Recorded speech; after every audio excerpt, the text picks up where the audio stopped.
Are you using probiotics with your dogs or your cats? But maybe you've been like, is it working? Is it helping? Maybe you've even thought, is this harming my dog or my cat? There's a lot of mixed opinions around supplements. There's a lot of things that you need to know to make sure that you're keeping your pet as safe as possible. But here's the other piece to this too. I don't want you throwing money down the toilet, right? And a lot of supplements, they sound really great. There's a lot of marketing around them, but are the things that are supposed to be in there really in there? So that's what I'm gonna be talking about this week on this week's Coffee Talk with the Doc. If you're new here, welcome. If you're returning, welcome back. I'm Dr. Katie Woodley, the natural pet doctor. I'm an integrative, holistic veterinarian who's on a mission to make sure that you, as the amazing pet parent that you are doing the best that you can to help your pets thrive naturally and live their best and longest lives. So, today's all about probiotics, and what we're gonna do is this is a very deep conversation. There's a lot of different like ways we could take this. This is gonna be more of like a superficial level, but I want you to grab a piece of paper, something to write with if you can. Obviously, this is being recorded so you can rewatch it. But the thing is that I want you to take some notes because there's certain things that we need to be looking for, especially when we're thinking about or using probiotics. So that way you're not wasting money, you're using quality probiotics, you're keeping your pets safe because we always think of things like supplements like it's not going to harm them. It's natural, it's holistic. However, dosing different types of probiotics, they can have an impact on your pets. That's why a lot of times they're recommended by veterinarians or human health practitioners. So we need to be looking for certain key things. But first, I want to start with some definitions of what probiotics are. Who here is currently using probiotics? Let me know in the comments if you're using probiotics with your pet or you've tried them in the past. Let me know if it worked for you or maybe it upset their tummies. They might have gotten diarrhea. Maybe they had a reaction. Maybe it made them more itchy. So let me know in the comments, like, how familiar you are with using probiotics, and let me know what brands you're using too. I'm going to cover a couple of the top probiotics that are out there, and I see you guys, so I appreciate you commenting, letting me know. All right, perfect. So probiotics, what are probiotics? They should be live microorganisms, right? So typically they're going to be bacteria. There's different types of bacteria. There's soil based, there's yeast probiotics, and they should be providing health benefits when we take them in adequate amounts. And they can be available as supplements. A lot of people will use like fresh food, like fermented food products like kefir or sauerkraut. And those are containing lots of different types of probiotics. So containing these live microorganisms. And the thing here is that probiotics, it's not just like probiotics mean the same thing. There are different types of strains of bacteria that can do very different things inside the body, inside the gut, that can stimulate or kind of calm down an immune system that's rampant. It can help with gut health and leaky gut. We talked all about leaky gut last week on our coffee talk, so make sure to go back and check that out if you missed that talk. But the big thing here is that it should be live and it should be consumed in adequate amounts. Now, once again, a lot of people are like, well, shouldn't we just use fresh whole food sources? And you can definitely give that a try. Now, for some pets with allergies that have histamine issues, sometimes fermented foods can actually aggravate those types of pets. So you want to always be looking at like, okay, what is my pet doing? What are the symptoms that we're seeing? I see you guys posting. This is great. I love it. Visbiome, yes, I think we have Visbiome live on Instagram too. I saw someone pop on. Proviable, we're going to be talking about Proviable, Will, NutriThrive. There's a lot of different probiotics out there in supplement form. So you can always start with fresh food options, start with smaller amounts, especially if you have a sensitive pet using things like yogurt. I'm a big fan of like raw goat yogurt because our pets tolerate it much better. I see Animal Essentials. Yes, love that brand also. Um, Sauerkraut, kefir. A lot of people drink kombucha, right? That's a fermented product. There are live microorganisms in it. If you take too much, what happens? You can get a lot of gurgliness. You can get diarrhea. It's stimulating the gut. So, why are these important? Well, we've talked a lot about the microbiome, and the microbiome is a key component to your pet thriving. And if the microbiome is off, that microbiome is going to play a big part. And this is where trillions of different types of microorganisms, yeast, bacteria, fungi, protozoa should all be working together and creating health. It's going to be integrating in with that immune system. It's going to be producing, helping to digest and break down the food, produce hormones, help with vitamins and minerals. That microbiome is really, really important. So when we think about that ecosystem and we're putting something in like probiotics, it's going to manipulate it, right? Or it's going to have the potential to manipulate it. So keep that in mind. Like probiotics are not a benign thing, especially if we're using higher dosages or we're using the wrong type of bacteria that our pets need. So a lot of people think that when we put in these beneficial microorganisms, that they're gonna, like, colonize the gut and, like, reestablish when we have lack of diversity or we have this dysbiosis or overgrowth of bacteria. Now, here's the thing, a lot of like, times you're actually pooping out those probiotics 3 days later, but it doesn't mean that they can't manipulate and modulate that gut lining and also that ecosystem. So they can there's a lot of research studies out there that show us that probiotics can be very beneficial in doing certain types of things. And this is where, keeping in mind, okay, like I always say, it's not always just giving more and more. I find that a lot of times people are using like natural remedies, like they're using conventional drugs, where, oh, that sounds great. Let me add that in. Okay, let me add the next thing. And here's the thing is that why are you using probiotics? What is the end goal that you have? So we want to always be thinking about, is this helping my pet? Is this going to be beneficial, or am I just using it because Sally next door told me like her dog's doing really well and I added that in? So I always want you to be thinking about that. It's not just let's dump all these supplements into our pet's food bowl and then think like magic is going to happen. Now, the other thing to think in these microorganisms and manipulating the gut is that there on the flip side, there's a lot of talk now about fecal transplant. So Animal Biome is a company that is really well known here in the States, and they take stool samples and they can tell you, do we have diversity? Are we lacking certain types of bacteria? And so fecal transplants are different than probiotics. We're kind of taking that whole population and putting it back into the gut.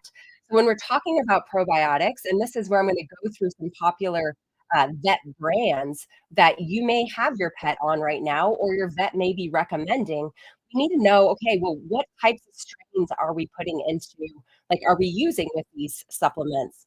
What is the colony forming unit? What is the concentration, the amount? Because if we have too low of bacteria content, CFUs, those colony forming units, is it really going to do what we need it to do? So if you think about, we have like trillions of different types of microorganisms in that gut. So if we're putting something in that's like a little sprinkling of something, is that really going to do what we need it to do?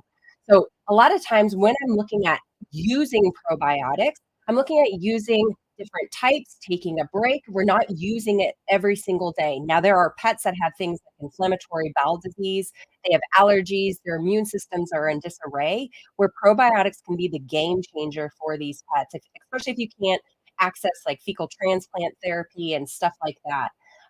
But definitely, this is where let's talk about, some of the reasons why I would use probiotics. Allergies, inflammatory bowel disease. We know we have leaky gut, so if we're doing testing like Innovative Pet Lab and we see leaky gut, we see calprotectin, a marker of inflammation is high. We need to calm things down, and this is where we can use specific types of probiotics and brands to help modulate it, heal it, and get that ecosystem back into harmony and balance. And so let's talk about in terms of these types of probiotics. So we're going to see a lot of times who here's heard of like lactobacillus, bifidobacteria, like those are common groups of types of bacteria that a lot of companies will like say that are in their product. Now here's the thing. Do you know what strain of lactobacillus is in there? So if you're looking at the back of your bottle, the the cardboard box, whatever the packaging is there, you wanna see lactobacillus, and then you wanna see what strain. And there's a lot of research that's going on that's even typing down the type of bacteria, but we need to see specific information. If all you're seeing is, like, the company's saying, like, "Oh, lactobacillus and bifidobacteria," and it's not talking about the strain, so, like, Bifidobacterium longum is one that's commonly used for anxiety. Your Lactobacillus acidophilus, you're not seeing that, I would already be like, "Nope, not using that product," right? So that's something to be aware of when we're looking at the backs and the labels. I always talk about reading those labels, read the ingredient list, whether it's food, whether it's supplements. The other thing too is there's a lot of hype around probiotics, right?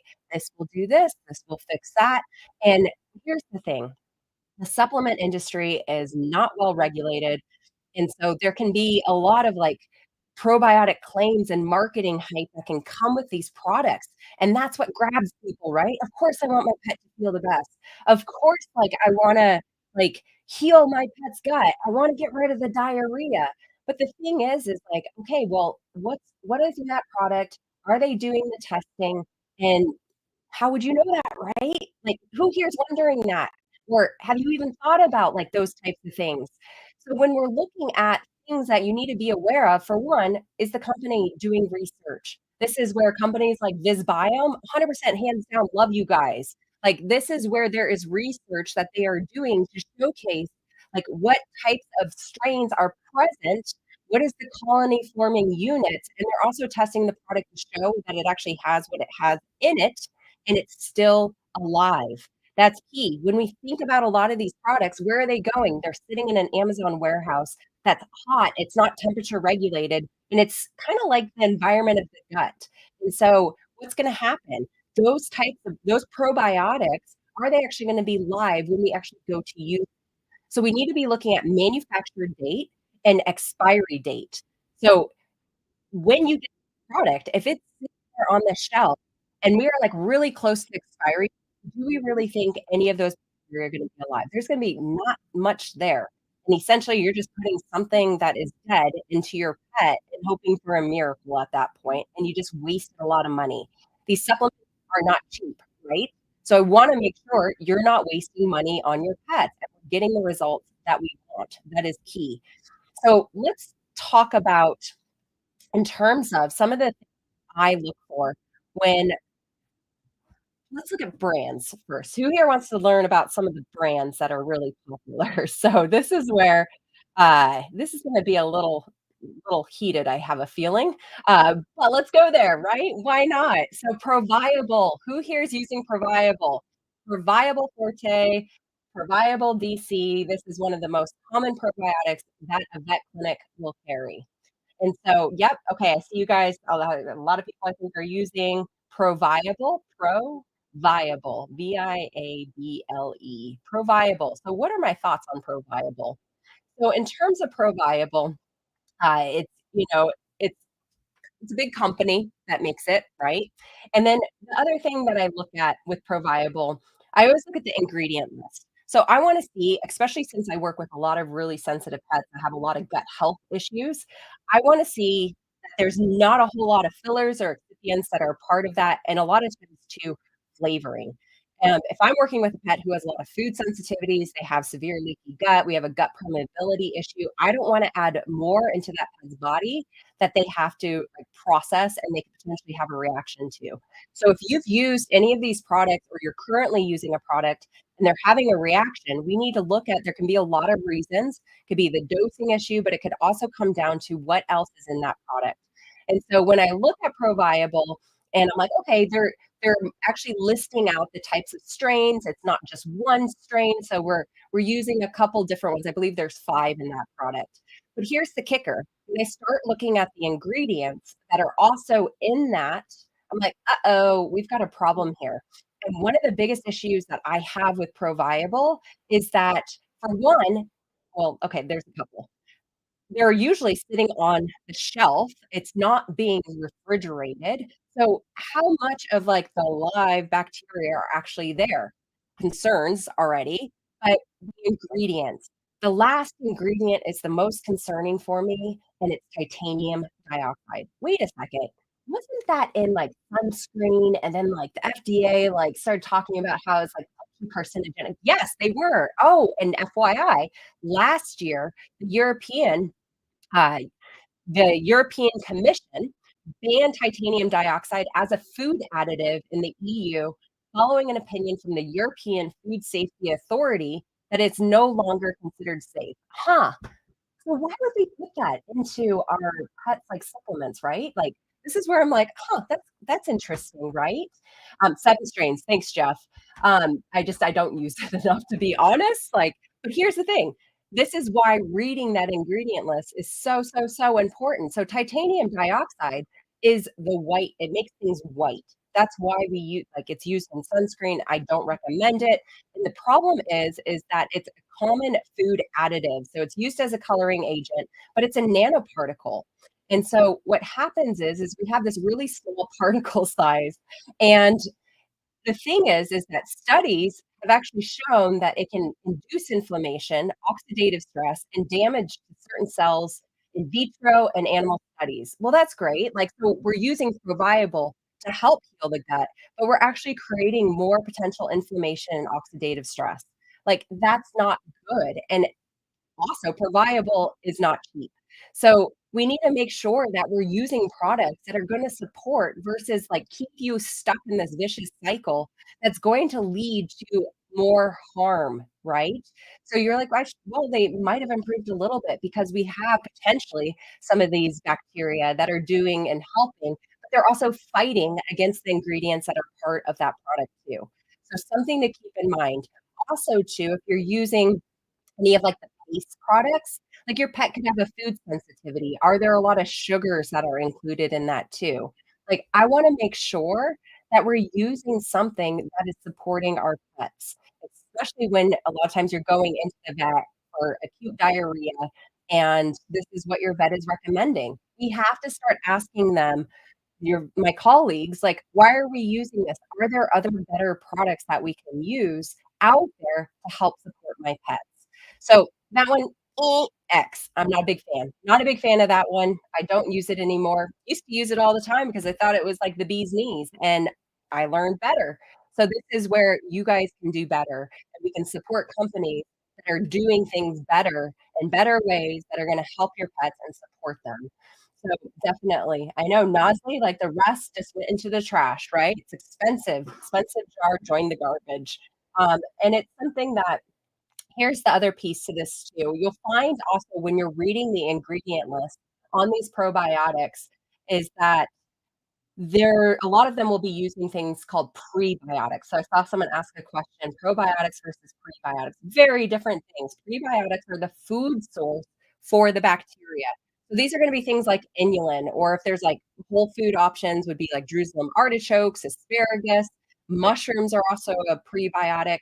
We have to have a food source for those bacteria, because if we just put a bunch of live microorganisms in there and there's not a food source, so inulin, your chicory root, you'll see things like powdered cellulose. You'll see things also like your, FOS, your fructooligosaccharides, MOS, your monooligosaccharides. So these are the things that feed those good bacteria. Really, really important. We need to have a food source for them or else they just die. Once again, like, these are things we can be looking at when we're reading ingredient lists to make sure that we're giving these guys the best chance possible at flourishing and supporting that microbiome and modulating it and helping it to heal and change for whatever we're looking at. So, not a big fan on that. Now the other one that I wanted to mention too is Fortiflora. So who here is using Fortiflora, whether it's for your dog or your cat? This is the one that's in a powder form, and you, like, pull it open, you sprinkle it in, like, animals love it, cats love it, so tasty. It's one of those things like, "Okay, great, like, that's good, but why? Why is it so tasty?" So once again, what do? We need to look at that ingredient list. We also, too, keep in mind, like, be doing the research to look at these companies to see, are they testing the product? Are they doing the research on the product, or are they just throwing together these strains of bacteria and marketing the heck out of it and it's not gonna do anything except for make your bank account smaller. You don't want that. So, the big thing with your let's go to Fortiflora. The problem with Fortiflora, well, there's a couple. Um, this is where it can work, and there are some studies there that, that have helped a lot. There's a lot of studies from Colorado State University and shelter cats and diarrhea and stress diarrhea, and these cats improve. The problem is, though, is that when we look at Fortiflora, it's Enterococcus faecium, okay? And it's one strain. Okay, we've got millions of different types of bacteria in our gut, and we're relying on one strain to promote a healthy balance of gut flora, and it can support proper digestion and nutrient absorption, and I'm like, "Okay, but here's the kicker, like, there's really, like, one strain, can we rely on that?" And we wanna be looking at the colony forming units, it's palatable, tasty, exactly. I'm getting there, Jeff, I'm getting to why it's so tasty, which I love. And this is where, okay, and it, like, what's the subtype? What is the exact, like, lineage? Where does it come from? What is it doing? Yes, very low CFU count. Those are the colony forming units. So, yes, some of these pets may improve, but when we start looking at the ingredients, for one, the first ingredient is essentially the animal digest. And this is a concern I'm seeing like some people, they're using Fortiflora calming, so that's using that Bifidobacterium longum for calming. And the thing is so your animal digest. Let's go back to why is this so tasty? Why do cats just love this stuff? And it's the animal digest. We did a talk a couple weeks ago on toxic pet food ingredients, and this was one of them. So if you haven't seen that, go back to our YouTube channel, Dr. Katie Woodley, the Natural Pet Doctor, and check it out. So this is a mixture of partially hydrolyzed animal tissues. I want you to keep in mind, we're using the term animal. What type of animal would you say? No, because it's a concoction of everything. So this is where you have a pet with food sensitivities. This is not good. This is what we call a rendered product. So rendering is this beautiful thing in the pet food industry. That is complete sarcasm for anyone who didn't pick up on that, where we're essentially taking these animals. We don't know that, like, okay, we're using pet food. We're not using human grade ingredients here. So these are dead, diseased, dying, discarded animals that aren't fit for human consumption. They're put into a vat, they're boiled down at really high heat temperatures, and we're skimming off the things from the top. So we're using animal digest because it tastes so good, right? This is why we see cats like they love this. It's like a way to get cats to eat food, but there's better ways to enhance the palatability versus using these poor quality ingredients that once again can create a lot of inflammation. Also too, this product is going to contain, like, brewer's dried yeast, and so some pets are gonna have reactions to this, and they can get itchier and things like that. The other key thing here when I look at the ingredient list that I do not like is that there's a lot of synthetic vitamins and minerals, and I'm like, "Why are we adding that in?" You know, okay, we have a probiotic, but why are we adding in all this other stuff? And it doesn't even indicate, like, vitamin E supplement. Okay, well, what form of vitamin E? I'm guessing it's the lower quality form, but I'm like, it's not even specific. So, what we're getting people on is, like, they see that and they're like, "That's an antioxidant. It's gonna support my pet. Oh, maybe they do need a little bit of, like, zinc and, iron. Like, why are we including that in these products?" So, I'm using a probiotic for the power of those live microorganisms. I don't want all the other junk in it, especially when we're using it with sick pets. This is not going to support their health long term. So, eh, Fortiflora, out the window. I threw those away a long time ago, and I don't recommend them anymore because there's other better options. And so we need to be aware of this, and we need to ask your vets, like, if you're concerned and this is the only thing that they offer, just ask, "Are there better options? I don't feel comfortable with that ingredient list. Are there other ones that you can use?" This is where Visbiome's great. Now, it you may not be able to access it. It is through vets, you can get it through your veterinarian, but they're doing this is where we don't have all this crud that's included in this. We're also we have a higher concentration, we have higher CFUs, colony forming units, and we have a lot of different types of strains that are gonna help modulate that microbiome. So this is where asking your vet, like, to carry these products be a conversation, that you can have with them and provide the research. The research is right there on their website. When you go to their website, so definitely check that out and do your research, and you are the advocate for your pets.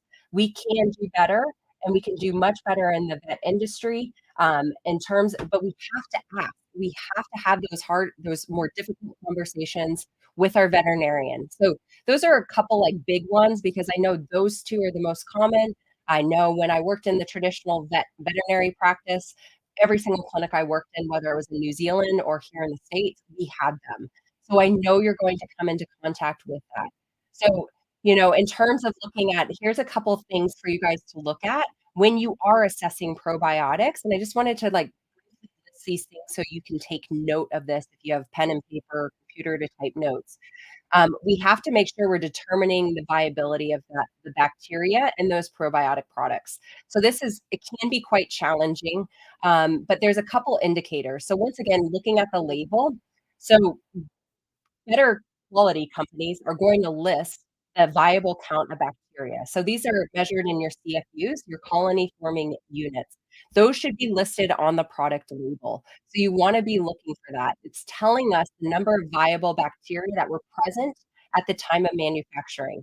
The other thing too is keeping in mind and looking at the label, when is the manufacturing date, right? So think about it. We have, potentially let's say 10 billion CFUs that are listed there, that was at the time of manufacturing. So we also want to look at the expiry date, and because if there's a really long time in between or we're really close to that expiry date, the chances of those colony forming units being at that same level at the time of manufacturing is it's not going to be there. So we need to be looking at that and asking those companies if you're not seeing it.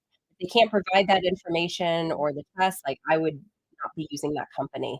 The other thing too is you wanna see, like, what is their quality control like? Are we following good manufacturing practices? This is where looking for NASD on the label can also be helpful. There's some pros and cons with that, but at least it's some type of regulation and quality control that, companies should be following if they are registered under NASD. So, are they actually testing to assess the viability, the potency of these different types of strains? That's really important. What is their stability testing? So are they actually testing like in different temperature and humidity variations? How is that affecting the survival of those probiotics? This is what determines the shelf life and the viability. So if you think about once again, think about a lot of these products and where people are ordering their supplements from, like Amazon is a big one, and they're stuck in this hot warehouse, and then they go on the FedEx or UPS truck, and there's like, it's hot, right? If you're getting these products and they're like cooked, right? They're not gonna be viable. So we need to be looking at that. Other things to look at when you're looking at different types of probiotics, and saying, "Okay, is this gonna survive to where it needs to go?" is looking at, does it have an enteric coating? And so a lot of probiotics will utilize what we call enteric coatings on the capsules or part of their the delivery mechanism, and that's gonna protect those microorganisms from the stomach acid and allow them to survive to get to the intestines where we really want them to end up. Or it depends, right? It depends on what we're trying to achieve and what types of probiotic strains that we're using. But looking for it should say enteric coating, and they should be showcasing that on the marketing side of things and how the product is being formed. Are they doing independent third party testing?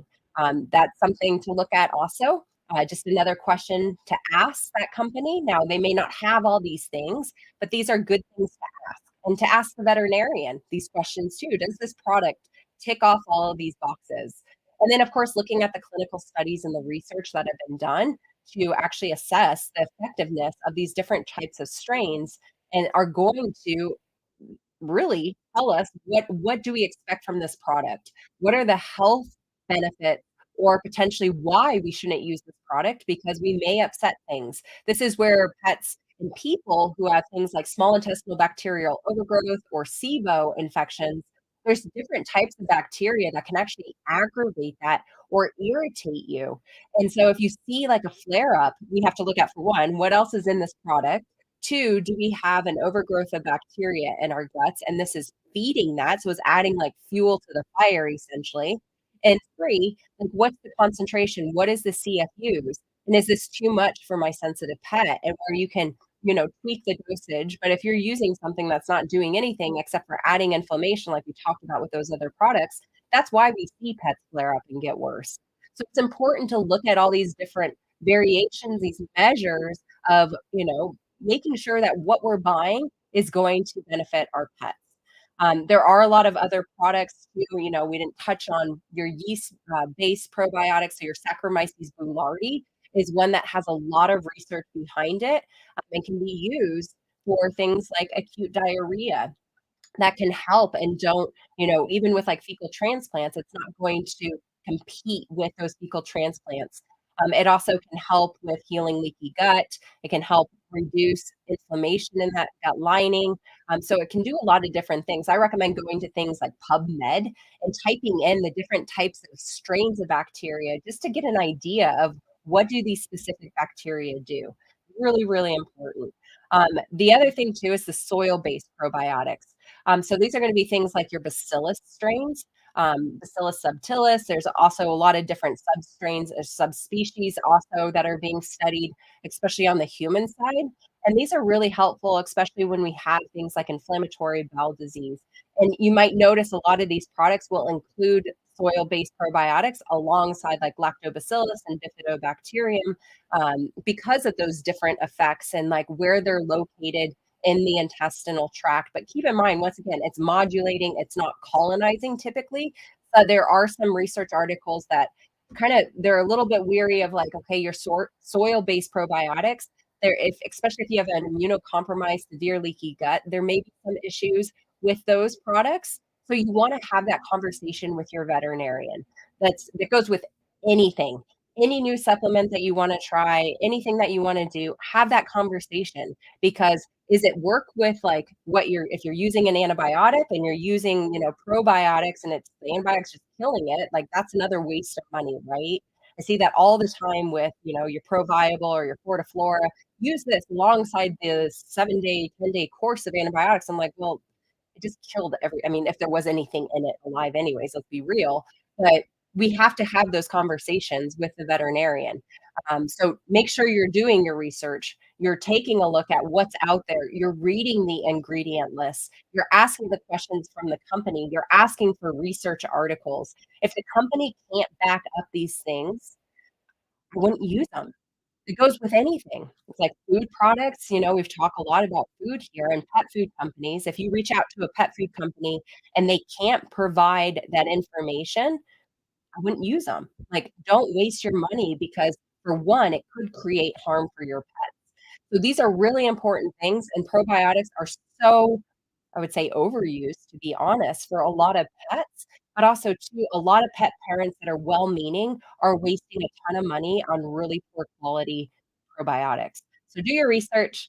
Definitely reach out to us if you need any recommendations for brands. There are a couple companies that are like our go-to. I'm sure there's definitely better, good companies out there that we don't use, and it's just we know, like, and trust the brands that we use, and we see positive results, and I trust those companies. That is very, very important. Those companies are also transparent. Very, very important for me whenever I'm using any types of products. So this has been recorded for anyone asking if you can rewatch it. So make sure you like, follow us on Instagram and Facebook if you're following along there, The Natural Pet Doctor. Also, like and subscribe to our YouTube channel, Dr. Katie Woodley, The Natural Pet Doctor. You can get notifications every time we go live. Next week, we won't have a coffee talk with the doc. I'll be traveling, but usually every Friday, 9 a.m. Mountain Standard Time, we do the weekly coffee talk with the doc. Also, if you need help and guidance for getting better gut health, we are actually having a free masterclass at the end of this month. There will be recordings, so if you can't make it live, don't worry, but make sure you register for our Better Gut Health masterclass. If you can't find the link, there's a link up above. There's a link down below in the description for YouTube. And if you can't find it, just reach out. More than happy to share that with you guys to make sure that getting all the support, the guidance, you're not wasting money on supplements, and you're most importantly figuring out the root cause for why your pet may be showing symptoms of disease. We're not just treating symptoms, we need to treat the actual root cause, that root imbalance to get your pets back to optimal health. I hope you guys all have a great weekend. I will see you next time. I'm Dr. Katie Woodley, the natural pet doctor. Take care.